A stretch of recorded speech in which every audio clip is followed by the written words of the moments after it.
Okay, so in the last tutorial we studied about the Spring MVC built-in property editor class. We studied about the one property editor class, that is custom date editor, and how we can modify the format and then use it for my data binding operation. Now let's say we have a requirement where the built-in property editor classes provided by Spring MVC cannot solve it. So because we have a custom string editor that bind it to the string, custom date editor, or we can change the format, custom long editor, and similarly other built-in property editor classes.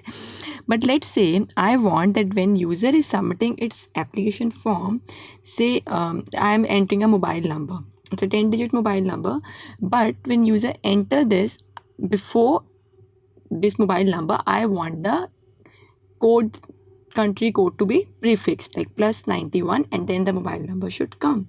So this is a requirement which cannot be fulfilled by my built-in property editor classes. So in this scenario, I need to write a own property editor class and then register it with my web data binder and tell model attribute, when you are doing data binding operation for this mobile field, then consider my return property editor classes and not your own built-in property editor class, and perform the operation.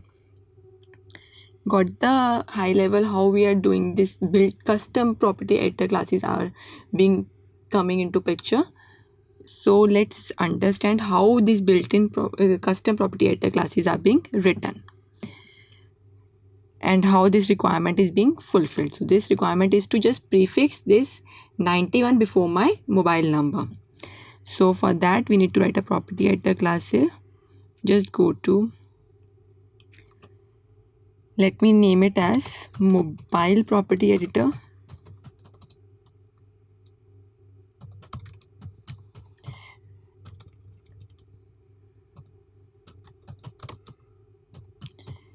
Whenever you're writing your custom property editor classes, you need to extend a property editor support. That is the base class of the property editor classes. Just I'll show you this. So you need to extend this and you get this property editor class support. Okay, so this is my custom property editor class. Now I need to override one method of the base class in it, that is set as text method. It accepts string as a parameter. And what is my name? Field member variable name, that is mobile. So you can write that override annotation.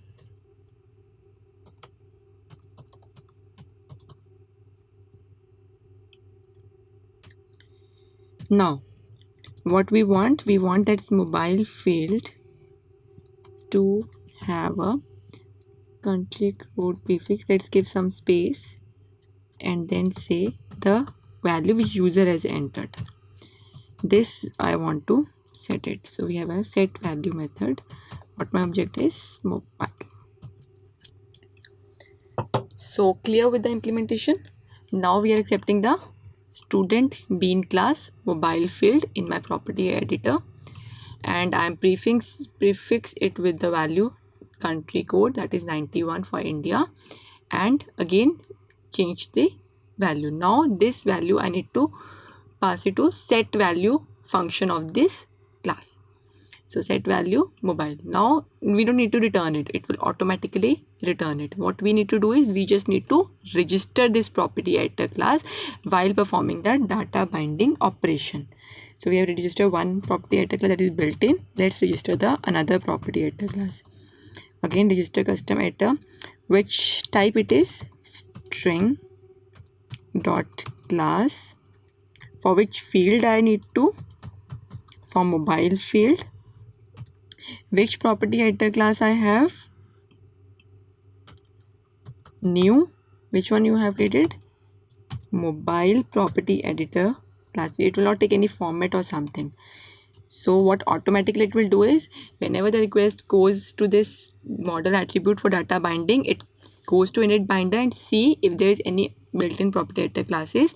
First it has for date, so it does it, take the format and change it, and also it sees that, oh, I have another property editor class, that is my mobile property editor. So it goes to this, it sees, okay, it need to do this operation for my mobile field, just prefix it with 91, and they set this value as the final value and return it back to the model attribute annotation over here.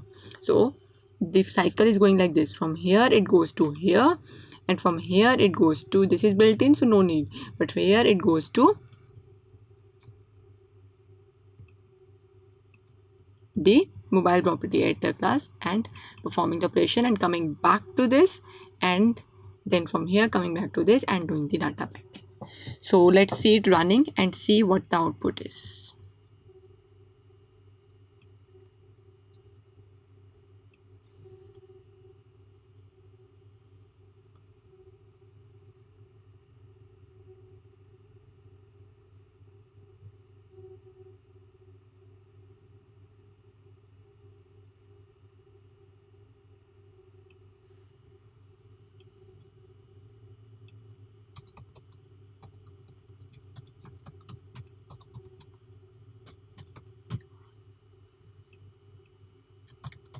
Let's enter all the details.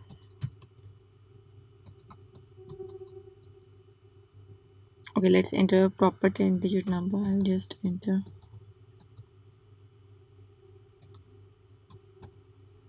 I've just entered some random value. Format needs to be different. Let's have it house number. Let's have a sector. Anything you can enter for this city. I submit the form. See, it has prefixed the value 91. So whenever it is calling, and also it changed the format. It's accepting that format, but while displaying it's showing something else, but it is accepting that format. So this is there.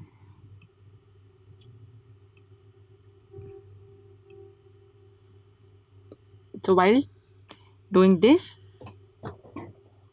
it's showing me the value. Okay, there is one more thing. While performing the data binding, just suppose say error occurs, like I'm having over here, I just entered some wrong value. It submits, it shows me the form again, but it doesn't shows me the error, like what actually the error was, at which field the error was. How will we get to know it? So to do so, we need to make some modification in my, it captures the error over here, binding result, but it doesn't shows me the error. So for that, I need to go to the training form.jsp and show the error. So we have to write this tag over here, form errors. You need to show what is the path.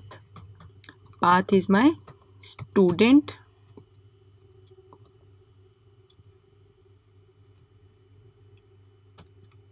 all, student one object, all the member variables whichever will be having the errors, you need to show it. Let's see if it shows the error.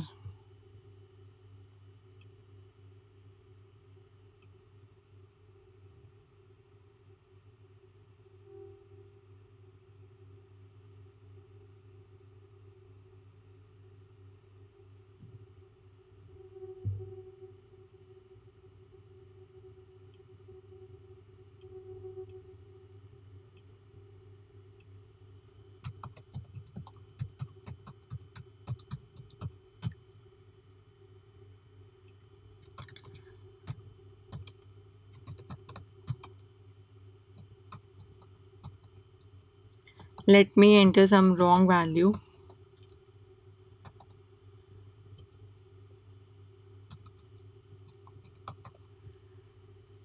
And submit the form. Oh, it shows me the error now, saying that failed to convert. It's showing the default message, failed to convert the property value of type string to required type date for the property DOB.